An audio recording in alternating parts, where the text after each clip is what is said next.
In full force ang mga anak ni Ramon Christopher sa 83rd birthday ni Eddie Gutierrez noong Saturday sa La Cabrera sa EDSA Shangri-La Hotel. Ha? Kasama nga ni Monching ang mga anak niyang sina Janine, Jessica, Diego at Maxine.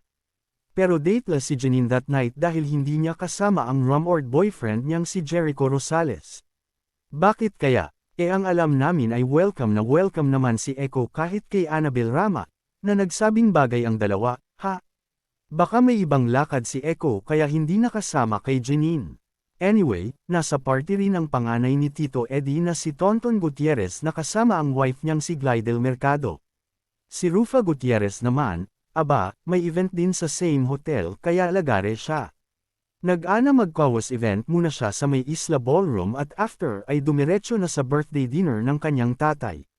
Siyempre, nauna na ang date ni Rufa na si former Quezon City Mayor Herbert Bistek Bautista. Natuwa nga kami dahil talagang nag-i-effort si Bistek na palaging nasa important events ng pamilya Gutierrez. In fairness, ang aga niyang dumating at isa siya sa mga pinakalas na umalis, ha?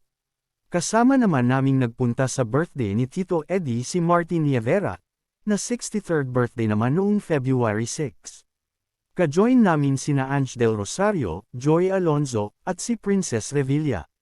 Sabi ni Martin kay Tita Annabel, one day apart lang ang birthday namin ni Tito Eddie. I told Tito Eddie na hati na lang kami sa bill ng party na tinanggihan naman ng Gutierrez matriarch. Naku, Martin, huwag na. Bisita ka, mag-enjoy na lang kayo sa food. Bongga, syempre dumating din sa party ni Tito Eddie ang iba pa niyang anak na sina Rocky, Elvis, Raymond, at Richard.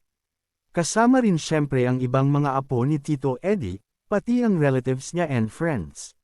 Sabi ni Tita Annabel, hindi ako masyadong nag-invite, tayo-tayo lang.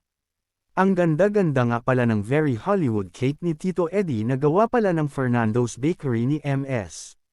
Pinky Fernando Ramos, happy 83rd birthday, Tito Eddie. In fairness, para lang siyang in his 60s, ha?